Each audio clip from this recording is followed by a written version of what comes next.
আজি অসম সংখ্যালঘু সংগ্ৰাম পৰিষদৰ নগাঁও জিলা কমিটিৰ সভাপতি মুছাব্বিৰ আহমেদ আৰু তেওঁৰ লগতে কলিয়াবৰৰ সভাপতিজনক নগাঁও জিলা আৰক্ষীয়ে গ্ৰেপ্তাৰ কৰা কাৰ্যটোক আমি গৰিহণা দিছোঁ। কাৰণ তেওঁলোকে আজি নগাঁও আৰু মধ্য অসমৰ পৰা যিসকল শ্ৰমিক উজনি অসমলৈ যাব খুজিছিল তেওঁলোকে বাধা দিছিল। আৰু এই কথাটো আমাৰ মতে একো ভুল কাম কৰা নাই। কাৰণ উজনি অসমত যিমান শ্ৰমিক নামনি অসমৰ পৰা যায় আমি দেখিছোঁ বিগত দিনত তেওঁলোকক বহুত দুৰ্ব্যৱহাৰ কৰা হৈছিল আৰু বহুকেইজন শ্ৰমিকক তেওঁলোকক 3 মাহ 4 মাহলৈকে 1-1.5 বছৰলৈকে তেওঁলোকক কাম কৰাই তেওঁলোকক টকা পইচা নিদিয়াকেই তাৰপিছত মাৰপিট কৰি তাৰ পৰা বিদেশী সন্দেহযুক্ত নাগৰিক বুলি খেদি পঠায়। এই শ্ৰমিকসকলৰ একো নিৰাপত্তা নাথাকে। কিছুদিন আগতে নাজিৰাত ময়ূৰ বৰগোহাঁই নামৰ এজন বিজেপিৰ নেতাই তেওঁ নামনি অসমৰ প্ৰায় 13জন শ্ৰমিকক প্ৰায় 1.5 বছৰলৈকে চৰাইদেউ মৈদামৰ এটা প্ৰকল্পত কাম কৰাই এই 13জন শ্ৰমিকৰ প্ৰায় 15 লাখ টকা আত্মসাৎ কৰি তাৰপিছত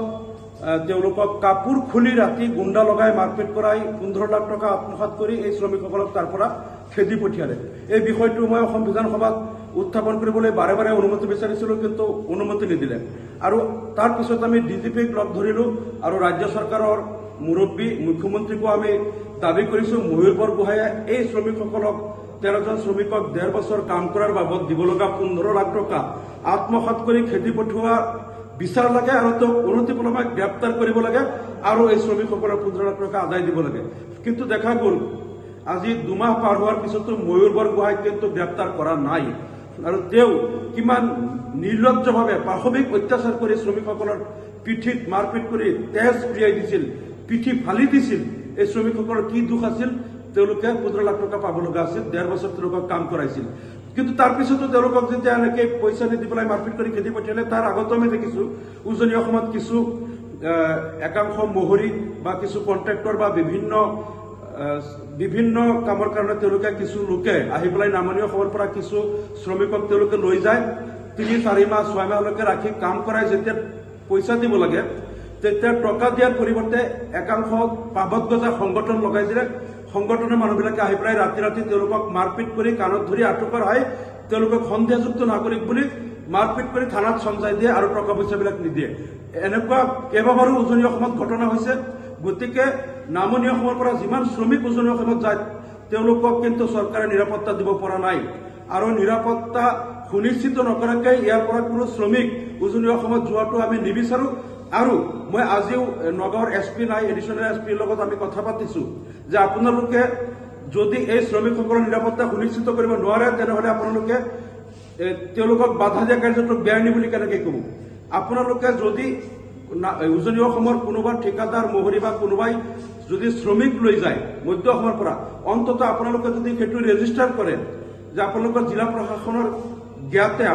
তেওঁলোকে কোন চুক্তিৰ আধাৰত কিমানজন শ্ৰমিক কোনজন মালিকে লৈ গ'ল, তেওঁলোকৰ কি চুক্তিৰ আধাৰত দিলে সেই সম্পৰ্কে আপোনালোকে যদি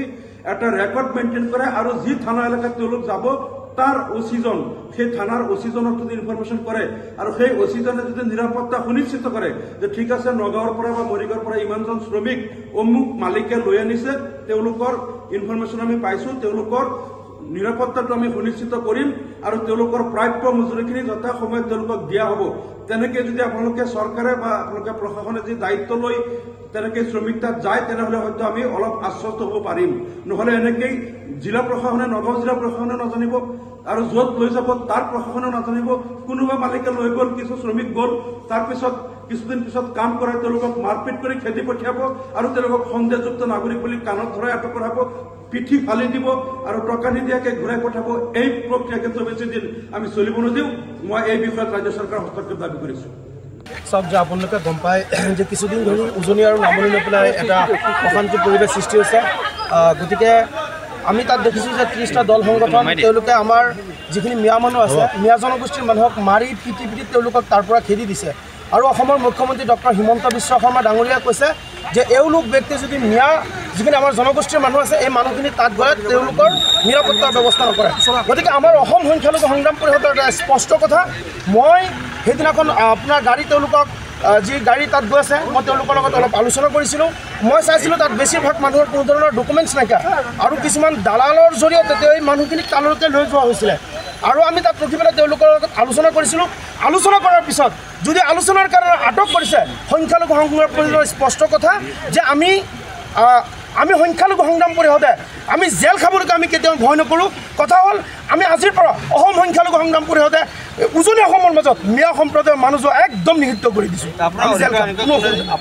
আমাৰ কোনো অধিকাৰ নাইকিয়া আমাৰ কথা হ'ল তাত মানুহখিনি মাৰি আছে যিমান সময়লৈকে অসমৰ মুখ্যমন্ত্ৰী ডক্টৰ হিমন্ত বিশ্ব শৰ্মা ডাঙৰীয়া এই মানুহখিনিক নিৰাপত্তাৰ ব্যৱস্থা নকৰে ইমান সময়লৈকে আমি সংগ্ৰাম পৰিষদে তাত যাব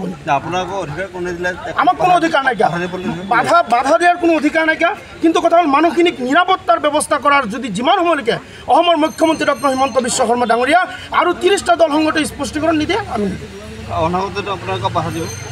আমি বাধা দিয়াৰ কথা নাইকিয়া মানুহখিনি যাব নিদিওঁ এই মানুহখিনি তাত যোৱাৰ পিছত যদি মাৰপিট কৰে সেই দায়িত্ব কোনে ল'ব দায়িত্ব বহন কৰাৰ পিছত আমি যাম ইতিমধ্যে গম পাইছে যে অসমৰ যি সাম্প্ৰতিক পৰিস্থিতি এই পৰিস্থিতি আপোনালোকে নিশ্চয় গম পাইছে যে উজনি অসমত মিয়া শ্ৰমিক যদি মধ্য অসম বা নামনি অসমৰ পৰা যায় তেতিয়াহ'লে তেওঁলোকক বিভিন্ন ধৰণে হাৰাশাস্তি কৰা হয় আৰু মুখ্যমন্ত্ৰী মহোদয়ে বিধানসভাৰ মজিয়াত স্পষ্টভাৱে কৈছে যে কোনো মিয়া শ্ৰমিক যাতে উজনি অসমলৈ যাব নোৱাৰে আৰু যাতে নাযায় আৰু উজনি অসমৰ 30টা দল সংগঠনে মিলি পেলাই তেওঁলোকে কৈছে যে উজনি অসমত কোনো মিয়া শ্ৰমিক আহিব নালাগে গুলিয়ে গুলিয়ে বিৰিৰ গোন্ধ ওলাই আছে গতিকে আজিৰ দিনতে চাইছোঁ কিছু দালালৰ জৰিয়তে এই মিয়া শ্ৰমিকসকল খাটি খোৱা শ্ৰমিকসকল যেতিয়া গৈ পেলাই উজনি অসমত কাম কৰিবলৈ যায় তেওঁলোকৰ নিৰাপত্তা দায়িত্ব কোনে ল'ব আজি মধ্য অসমৰ পৰা বা নামনি অসমৰ পৰা কেইজন শ্ৰমিক উজনি অসমত কাম কৰি আছে প্ৰশাসনত তাত কোনো ধৰণৰ তথ্য আছে নেকি নিশ্চয় তথ্য নাই গতিকে তাৰ আপোনালোকে ইতিমধ্যে গম পাইছে যে বিজেপিৰ এজন ডাঙৰ নেতা যিজন জিলা সভাপতি তেখেতে